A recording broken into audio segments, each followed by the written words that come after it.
Chapter 2. But then Rarity groaned, so soft Applejack thought she must have imagined it. Rarity? She brought her face close and nuzzled the unicorn pony's cheek. Rarity groaned louder and started to cough, and water suddenly dribbled from between her lips. Applejack quickly turned her onto her side and held her as wave after wave of river water poured from her mouth.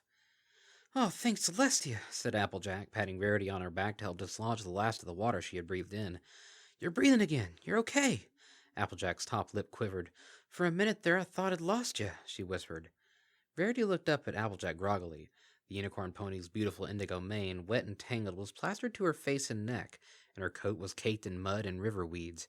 It broke Applejack's heart to see Rarity in such a state, but then the unicorn pony smiled at her. "Darling," she whispered, "there's no way I'd go anywhere looking like this." "Does it hurt anywhere, Rarity?" Applejack asked in concern. "Do you need anything?" Rarity looked up at her friend and whispered, "Do you have a mirror?" And then Applejack at last allowed herself to burst into tears. With Rarity too weak to help, it took a long time for Applejack to set up the tent. Most of the pegs were lying on the bottom of the river, so she was forced to collect heavy river rocks and roll them onto the edge of the tarp to keep the material in place. The wind was growing wilder with every passing moment, tearing at the tent and threatening to blow it into the air. From the dryness of the nook under the outcropping, Rarity watched Applejack struggling in the rain. Applejack had wrapped her up in all that was left of the outfits she'd brought with her. The rest were floating downstream somewhere, never to be seen or admired by any pony ever again. The outer layer of Rarity's warm cocoon was the exquisitely sequined party dress she'd brought with her in case there was some kind of social event after the rodeo. She chuckled grimly. If only the gentle colts of Cold Springs could see her now. The muddy river water had gotten to her saddlebags and ruined it. Half the sequins were missing, and it was stained with mud beyond repair. In a few moments, the gorgeous creation she had been so proud of, gazing on it as it glittered on its dressmaker's doll in her boutique, had become little more than a filthy rag. Rarity held back tears. All those days of hard work, sewing each individual sequin on in perfectly straight lines, wasted. In her weakened state, Rarity felt absolutely useless. She'd tried to get up and help Applejack earlier. It was too much for her heart to stand, watching the earth pony working so stoically, so selflessly in that cold, dark maelstrom of wind and rain. But a sudden wave of weakness had set her entire body trembling, and she'd slumped back onto the ground. Applejack had galloped up to her, eyes furious, berating her. "You try and move yourself one more time, little missy, and I'll come and roll some rocks on top of you as well." Rarity had lowered her eyes. "I'm so sorry, Applejack. I just feel so terrible that I can't be of any assistance to you, darling," she sniffled. "And all of this is my fault. If only I'd been more careful deciding where to put these big, clumsy hooves of mine." "And don't worry yourself about that, Rarity," Applejack had replied. The unicorn pony's distress had touched her. "It was just an accident is all. It could have happened to any pony." "It wouldn't have happened to you," Rarity had replied, softly so that Applejack couldn't hear her as she walked back into the rain. "You always know the right thing to do." Applejack rolled the final rock into place. "There," she said in triumph. Even wearing her oilskin coat and hat, she was sopping wet, as she took herself over to a corner of the nook away from where Rarity was sitting and shook herself dry. "Now let's get out of this wind and get warmed up." Rarity nodded. Even wrapped in her so many layers, the wind was cutting into her, and her bones ached and her teeth chattered with the cold. The two ponies crawled under the tent flap and into the dark, dry warmth inside. It was still daylight, but with the black clouds of the storm blocking out the sun, it was as if it was the middle of the night inside the tent.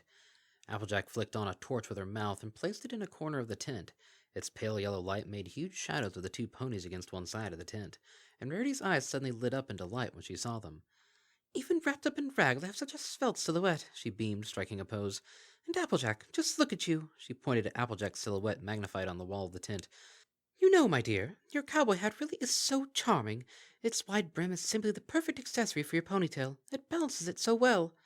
Applejack lay down, exhausted, and watched Rarity as she tried several different glamorous poses, her silhouette mirroring them. She was tired, and part of her was still angry at the unicorn pony, but as she looked at her own shadow, wearing her pappy's cowboy hat, the memory of Rarity leaping into the river to save it without hesitation made the anger melt away as quickly as it had come. Applejack closed her eyes for a moment, and without realizing it, dozed off. When she opened her eyes again, she saw that Rarity was curled up beside her, fast asleep. The unicorn pony had earlier washed the mud and weeds off herself as best she could with rainwater, but her coat was still smudged with dirt and her mane was all clumped together in places. Applejack smiled at her sleeping face, the heavy eyelashes fluttering slightly as she dreamed, and she licked the unicorn pony's wet cheek. Even after all their adventures today, Rarity still looked so beautiful. Applejack sighed and cuddled against her for warmth. "And just how in tarnation can you still smell so sweet after sliding down a mountainside and wading through river mud? "You just smell just like you left one of them fancy spas," she chuckled. "Like flowers and soap and sandalwood all bundled up together. Unicorn magic. Must be." And as the rain continued to patter and hiss outside, and the thunder rolled and growled, Applejack fell asleep as well. When Applejack awoke, the light inside the tent was the dull gray of early dawn. "Those Pegasus ponies must have finally got their act together," she thought in relief. The first event of the rodeo was scheduled for the early afternoon, and with a bit of luck and some determined hiking, they'd be able to get to Colt Springs in time. She looked down at Rarity, swaddled in her layers of clothes like a baby. She was still fast asleep. Applejack snorted in annoyance. "Come on, Rarity. It's not like you need any beauty sleep." She nudged the unicorn pony with a gentle hoof. "Time to rise and shine. If you don't get up, we won't have time to find any of those berries you were after." Rarity moaned a little, but she still didn't wake up. Applejack frowned and came closer. Rarity's face was pale, and the area around her horn was covered in sweat. "You okay, Rarity?" Applejack placed a hoof on the unicorn pony's forehead. She was burning up. Applejack straight away started to peel the layers of water-stained clothes, pulling them off Rarity with her teeth. It was just like unwrapping a mummy. But the image didn't seem at all funny to Applejack at the moment. She'd seen the terrible things that could happen with a high fever. She remembered her pappy, in those long last days, confined to his bed at Sweet Apple Acres. He looked just like Rarity did now, pale and sweaty, and so weak. Her pappy had always been such a huge and robust stallion. Big Macintosh was a spitting image of how he'd looked in his younger days, dragging his plow out in the field in the broiling sun, the sweat of the heat and the labor beating on his flanks and withers. Applejack remembered how she used to skip behind him, planting the apple seeds from her little saddlebags, and all the while he'd pull the plow and look back at his daughter now and then with pride and love in his dark eyes. And when he'd fallen ill, the weight and muscle had fallen away from his frame, and he'd become so thin and fragile that Applejack and Big Macintosh had to help him to bed, and he'd felt no heavier than a single bushel of apples. "Don't worry, little sis," Big Macintosh had told her one afternoon as she'd sat crying on the porch of the homestead as often as she had in those terrible days. "Pappy'll be fine. He just needs to get his strength back." Yep. But Applejack had seen the tiny glimmer of doubt in her big brother's eyes, and she'd known that at that moment that their pappy wasn't ever going to get better. Rarity was unclothed now, lying on her side, her chest rising slowly as she breathed shallowly and with difficulty. Applejack nuzzled her, but she didn't respond. Tears welled up in the corner of Applejack's eyes, and she angrily shook them away. "What you doing, you dumb rabbit? Crying like a filly that stubbed her hoof." She rifled through her saddlebags, finally finding the water canister. She opened it and put it next to Rarity's mouth, but the unicorn pony didn't react, so she gently eased her head up and let some of the water trickle down into her mouth. Rarity coughed, but after a little while she started to swallow. "That's a good filly," said Applejack. "Applejack?" Rarity opened her eyes and looked at her friend. Her pupils were unfocused, and she seemed half asleep still. "Applejack's here, Rarity," replied Applejack. She sighed in relief. "Don't you worry."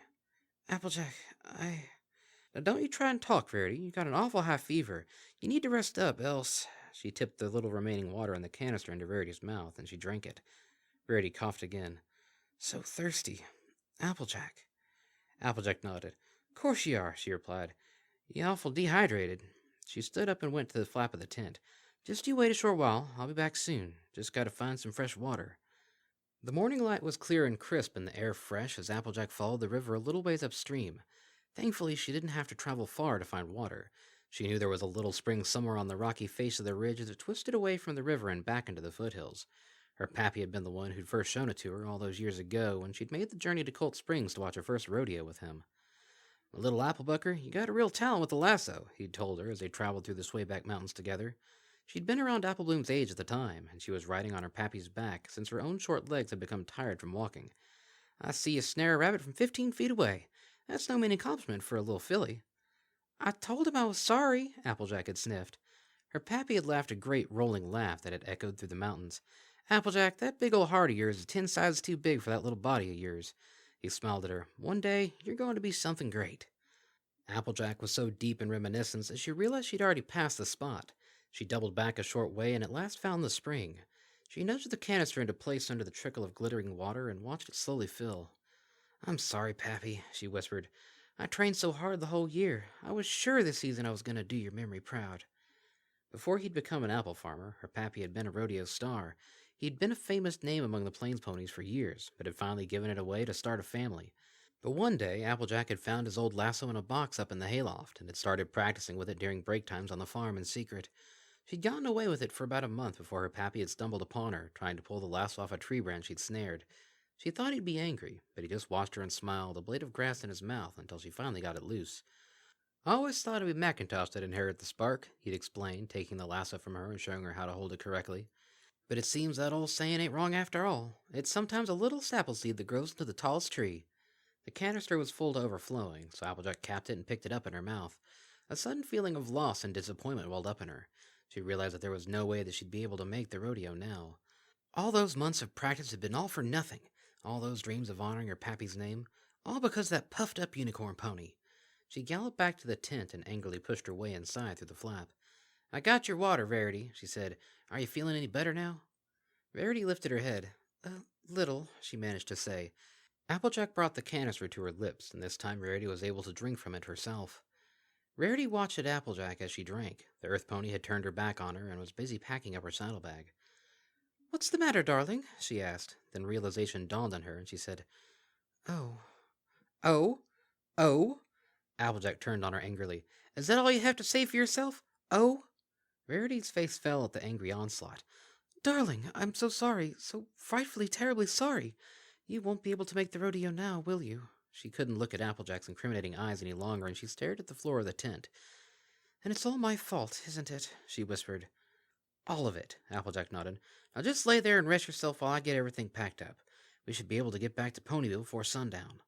Rarity got up unsteadily. Don't worry about me, Applejack, she said, starting to gather up her own clothes. I'll be perfectly able to travel back to Ponyville on my own. You should go on to the rodeo yourself. You'll surely make it without me slowing you down. Applejack shook her head. You're still much too sick, she said. There's no way you can make it back without my help. Applejack turned back to her packing, and Rarity watched her, crestfallen. The terrible feeling of guilt in her heart was far worse than the fever and the ache in her limbs, and she lay back down. But as Applejack was busy stuffing her oilskin coat into her saddlebag, Rarity suddenly stepped forward and knocked over the water canister, its contents flowing all over the floor of the tent. Oops, she said. She looked at Applejack fearfully. But the earth pony said nothing. She just stopped in the middle of her packing, walked over to Rarity in silence, and picked up the canister in her mouth. Applejack was seething as she left the tent. It was almost as if Rarity had spilled the water on purpose.